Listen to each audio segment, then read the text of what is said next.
Bismillahirrahmanirrahim. Assalamualaikum. Bagaimana kabar Ananda kelas 5 yang hebat-hebat ini?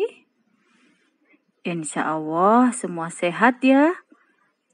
Ananda yang salih-salihah semuanya. Kita akan mempelajari tematik tema 5 IPS, karakteristik geografis Indonesia. Sebenarnya tentang karakteristik geografis Indonesia pernah kita pelajari di tema 1. Namun kita akan pelajari kembali sekarang di tema 5. Sebelumnya kita akan mengenal Indonesia secara astronomis dan geografis.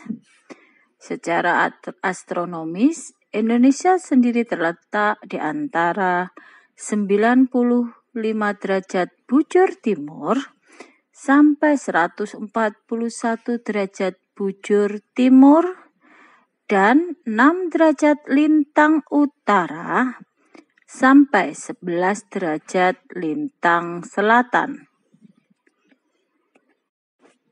Letak geografis Indonesia. Pengertian dari letak geografis adalah letak suatu wilayah atau negara sesuai dengan kenyataannya di permukaan bumi dan didasarkan pada keadaan alam di sekitarnya. Secara geografis, Indonesia terletak di antara 2 benua dan 2 samudra. Benua yang mengapit Indonesia adalah benua Asia yang terletak di sebelah utara Indonesia dan benua Australia yang terletak di sebelah selatan Indonesia. Sedangkan samudra yang mengapit Indonesia adalah Samudra Pasifik di sebelah timur Indonesia dan Samudra Hindia di sebelah barat Indonesia. Batas wilayah negara Indonesia yaitu sebelah utara negara Indonesia berbatasan dengan negara Malaysia, Singapura, Brunei Darussalam, dan Filipina. Sebelah selatan berbatasan dengan Samudra Hindia dan negara Australia.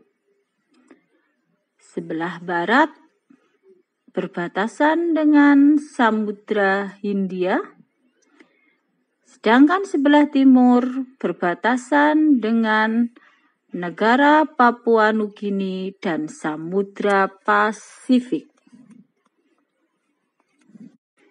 Melalui peta, kita akan lebih paham tentang letak geografis Indonesia. Dari keterangan Ustazah tadi bisa dilihat lebih jelas lagi melalui peta.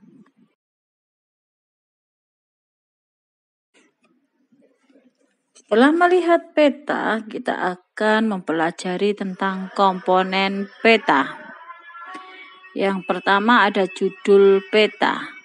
Biasanya ditulis di bagian atas peta yang menunjukkan isi dari peta tersebut. Yang kedua adalah skala peta. Perbandingan jarak pada peta dengan jarak sesungguhnya. Selanjutnya ada simbol peta. Gambar atau warna tertentu pada peta untuk mewakili objek tertentu. Simbol warna pada peta ada hijau, kuning, coklat, biru, dan putih.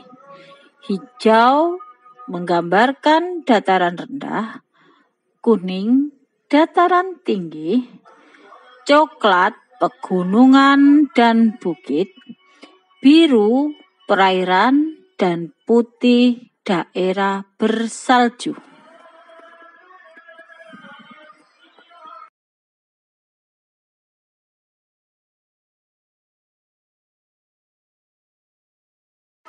Masih komponen peta ya nak.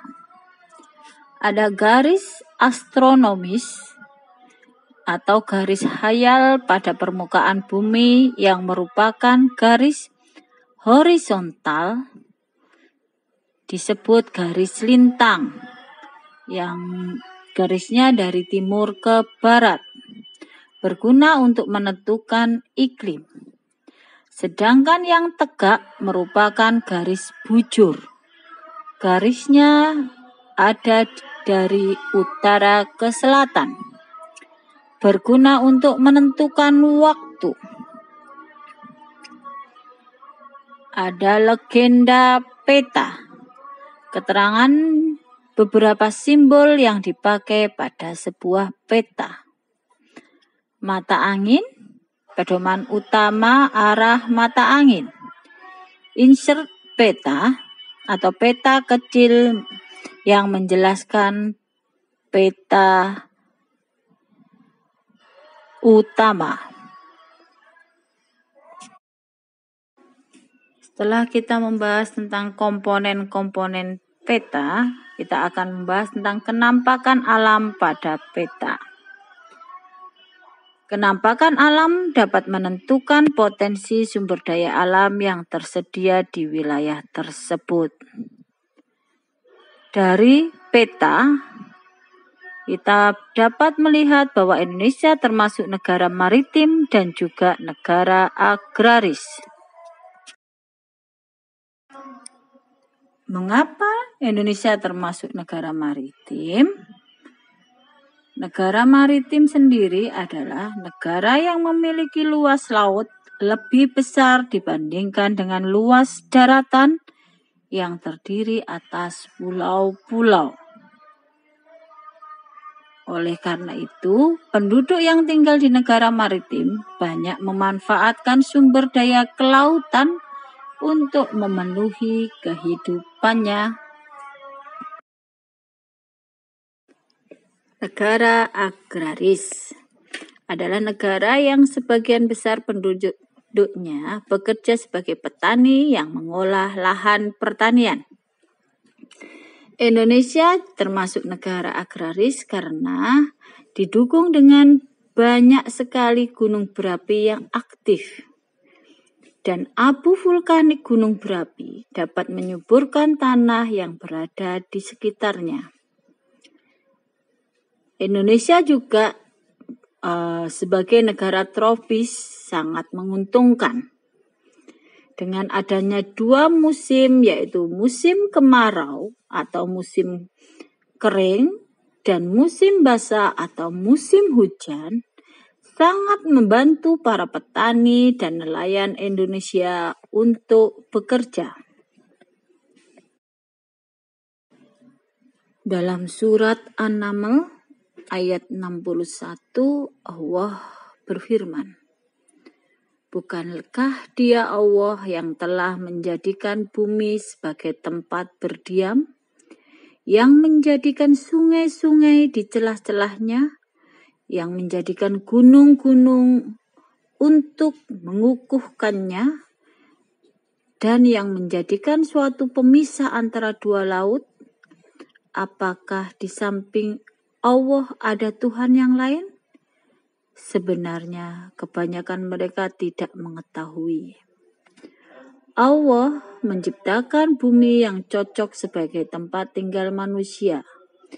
Di bumi mereka dapat membuat tempat tinggal, mengolah tanah, dan membangun peradaban. Maka untuk Ananda kelas 5 semua, jangan lupa selalu bersyukur kepada Allah, ya.